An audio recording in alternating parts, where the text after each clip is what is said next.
के साथ, आपके भविष्य के साथ खिलवाड़ किया है साथियों। ये बात शिक्षा के साथ साथ आपके भविष्य का है। तो आप एक बार जरूर उनसे पूछिएगा कि भाई साहब, पिछले 10 साल में आप ना ही साका खाली सेंटर में नहीं, यहां उत्तर प्रदेश की राज्य सरकार में भी आसीन है और आपके हालात कहीं पे भी सुधरे नहीं। तो इस बारी किस मुंह और हक से आप हमसे वोट मांगने आए हैं? साथियों, वैसे तो केंद्र की सरकार डिजिटल इंडिया के नाम पे बहुत ढिंडोरा पीटती है। जहां जाती है वहां बताती है कि डिजिटल इंडिया ये, डिजिटल इंडिया वो, भारत यहां जा रहा है, भारत वहां जा रहा है।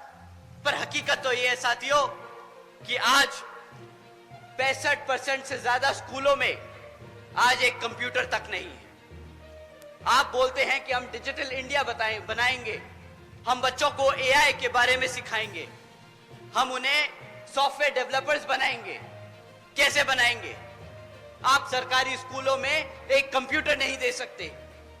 35% से ज्यादा, 35% से कम स्कूलों में आज भी इंटरनेट कनेक्शन नहीं है। साथियों, ये जो आपको एक दुनिया में वर्ल्ड इकोनॉमी का सपना दिखाते हैं, वो सिर्फ और सिर्फ झूठे वादे हैं। वे पिछले 25 सालों से झूठा वादा दिखाते आए हैं, पहले गुजरात में और अब पूरे भारत में। और आज इसका नुकसान आप लोग नहीं, आपके भविष्य में बच्चे पे चुकाएंगे। साथियों, समय आ गया है उनसे सही सवाल करने का और सही जगह वोट डालने का।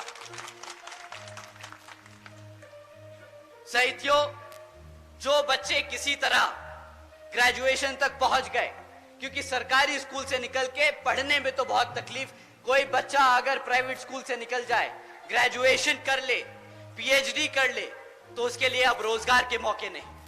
कैसे नहीं? साथियों, बीजेपी की सरकार के दौरान आज 3 में से 1 ग्रेजुएट बेरोजगार घूम रहा है। ये जो बोलते हैं कि भाई हम हर साल 2 करोड़ नौकरी देंगे, 2014 में बहुत बड़ा वादा लेके आए थे। सबने इसी नाम पे वोट दिया था कि हमारे बच्चों की नौकरी लग जाएगी। आज 3 में से 1 बच्चा बेरोजगार घूम रहा। साथियों, बेरोजगारी का इतना बुरा हाल है कि पिछले कुछ दिनों में ऐसी खबरें सामने आई हैं जो आप सुन के हैरान होंगे। मैं एक हेडलाइन आपके सामने पढ़ता हूं। 90,000 से ज्यादा पीएचडी स्कॉलर्स, इंजीनियर्स और ग्रेजुएट्स ने एक क्लास 4 की नौकरी के लिए अप्लाई किया। ओपनिंग कितनी थी? 1000 पोस्ट एक क्लास 4 की नौकरी के लिए। पीएचडी स्कॉलर्स अप्लाई कर रहे हैं, ग्रेजुएट्स अप्लाई कर रहे हैं। ये है पिछले 10 साल में भाजपा सरकार का एजुकेशन, एम्प्लॉयमेंट पे रिकॉर्ड। साथियों, प्रधानमंत्री जी और भाजपा के केंद्र के सारे मंत्री बड़े गर्व और फख्र से बोलते हैं कि भाई हमने आज तक 80 करोड़ से ज्यादा लोगों को मुफ्त में राशन देने का काम किया। उन्होंने ऐसी स्कीम चलाई मुफ्त में राशन देने की कि आज 80 करोड़ लोग भारत के वो स्कीम के अंदर उसका फायदा उठा रहे हैं। साथियों, केंद्र की भाजपा सरकार जो बड़े चौड़कर बोलती है कि मित्रों, आज बीजेपी की सरकार ने 80 करोड़ से ज्यादा देशवासियों को मुफ्त में राशन देने का काम किया है, परंतु ये कोई इनसे पूछे कि भाई जो 80 करोड़ लोगों को तुमने मुफ्त में राशन देने का काम किया, इसमें इतना चौड़ने की क्या बात है? वो मुफ्त में राशन इसलिए तुमसे ले रहे हैं क्योंकि तुमने उन्हें रोजगार नहीं दिया है। पिछले कई सालों से तुम 2 करोड़ नौकरियों का वादा करते रहे और बताते रहे कि कितनी नौकरियां हैं। अगर नौकरियां होती तो क्या 80 करोड़ में से लोग भारत के आपके मुफ्त राशन पे डिपेंडेंट होते क्या? बताइए साथियों। और सबसे बड़ा धोखा, इस 80 करोड़ जनता को मुफ्त में राशन देने का हमारे टैक्स पेयर पे 2 लाख करोड़ का टैक्स बर्डन पड़ता है। ये खर्चा आपके टैक्स के पैसे से दिया जाता है। अब एक बात सोचिए, 2 लाख रुपए ये केंद्र की सरकार 2,500 रुपए, 3,000 रुपए महीना राशन देने में खर्चती है। अगर ये आपको 20,000 रुपए की बेस नौकरी दे देती तो आज भारत की तरक्की 2 लाख के खर्चे से नहीं, 20 लाख करोड़ के फायदे से होती। इन्होंने सही मायने में 2.5 लाख करोड़ का चूना नहीं लगाया अपनी जनता को, इन्होंने 20 लाख करोड़ का नुकसान किया है अपनी आवाम का। साथियों, सुरक्षा के मामले में इनके ऊपर कोई टिप्पणी ना ही करे तो अच्छा है। मैं इनके बस एक नोटिस के बारे में आपको बताता हूं, वो आपको इनकी सेफ्टी सिक्योरिटी के बारे में सही तरीके से समझा देगा। यहां के मुख्यमंत्री जी एक दिन नोटिस जारी करते हैं कि आज से लड़कियों को शाम को 8 बजे के बाद से प्राइवेट इंस्टीट्यूट्स में क्लासेस लेना मना है। क्यों? क्योंकि वो अपने बच्चियों की सुरक्षा नहीं कर सकते। अब साथियों, जो ऐसी गाइडलाइंस पॉलिसीज इशू करे, उसके राज्य में, उसके रहते हुए इस प्रदेश में कौन सी बेटी सुरक्षित होगी? आप अगर अपने बेटी बच्चों को सुरक्षित नहीं रख सकते तो आप क्या हमारे बड़े बुजुर्गों को सुरक्षित रखेंगे? साथियों, ये लोग गर्व करते हैं, इनको बहुत अच्छा लगता है जब इनको लोग बोलते हैं कि ये बुलडोजर की सरकार है। इन मूर्खों को पूछो कि अगर बुलडोजर की सरकार से चीजें टूटती हैं तो तुम्हें वहां सत्ता में बिठाने का काम इस जनता ने जो किया था, यहां पे इस प्रदेश को बनाने के लिए किया था, ना कि तोड़ने के लिए। इन लोगों में इतनी भी समझ नहीं कि बुलडोजर का सरकार का किताब लेके गर्व की बात नहीं, ये शर्मिंदगी की बात है कि जो तुम पे ये पूरी आवाम ये आरोप लगा रही है कि तुम बुलडोजर की सरकार हो।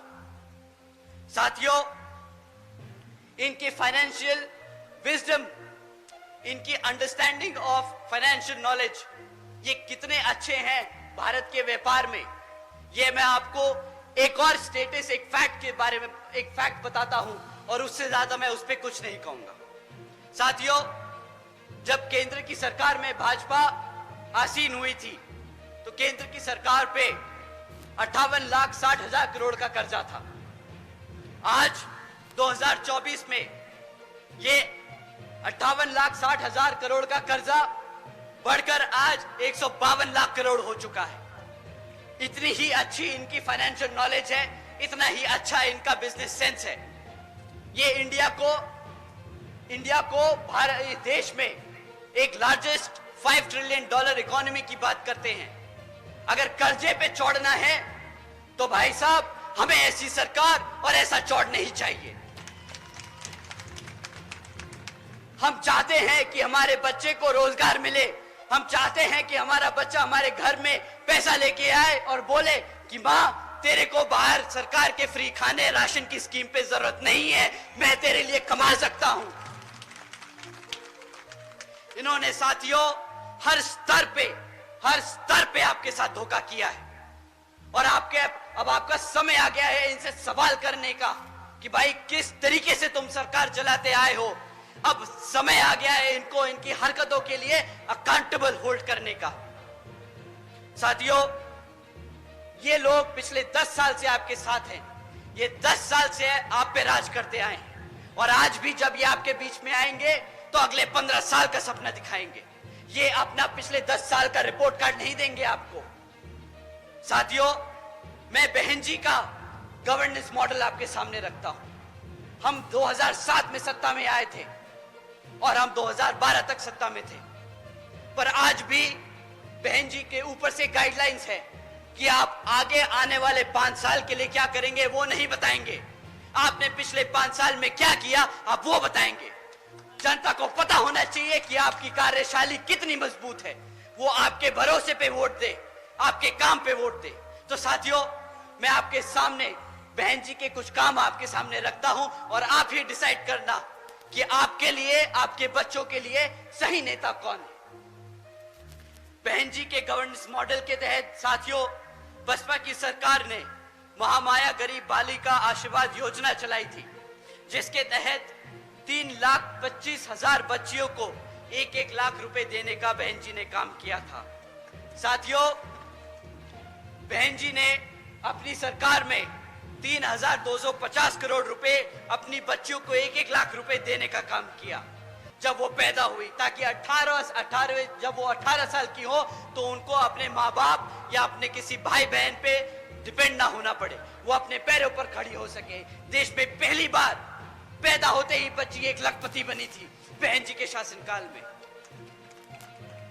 साथियों, बहन जी के गवर्नेंस मॉडल के तहत बीएसपी की सरकार ने सावित्रीबाई फूले बालिका शिक्षा योजना चलाई थी, जिसके तहत 7 लाख से ज्यादा बच्चियों को 12वीं तक की शिक्षा फ्री में प्राप्त कराई गई।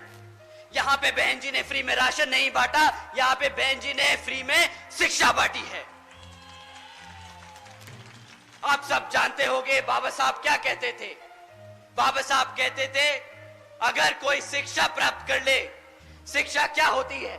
शिक्षा शेरनी का दूध होता है, जो एक बार पी ले तो सिर्फ दहाड़ता है और दहाड़ता ही रहता है। बहन जी ने अपने प्रदेश में हर एक बच्ची को एक शेरनी बनाने का काम किया। साथियों,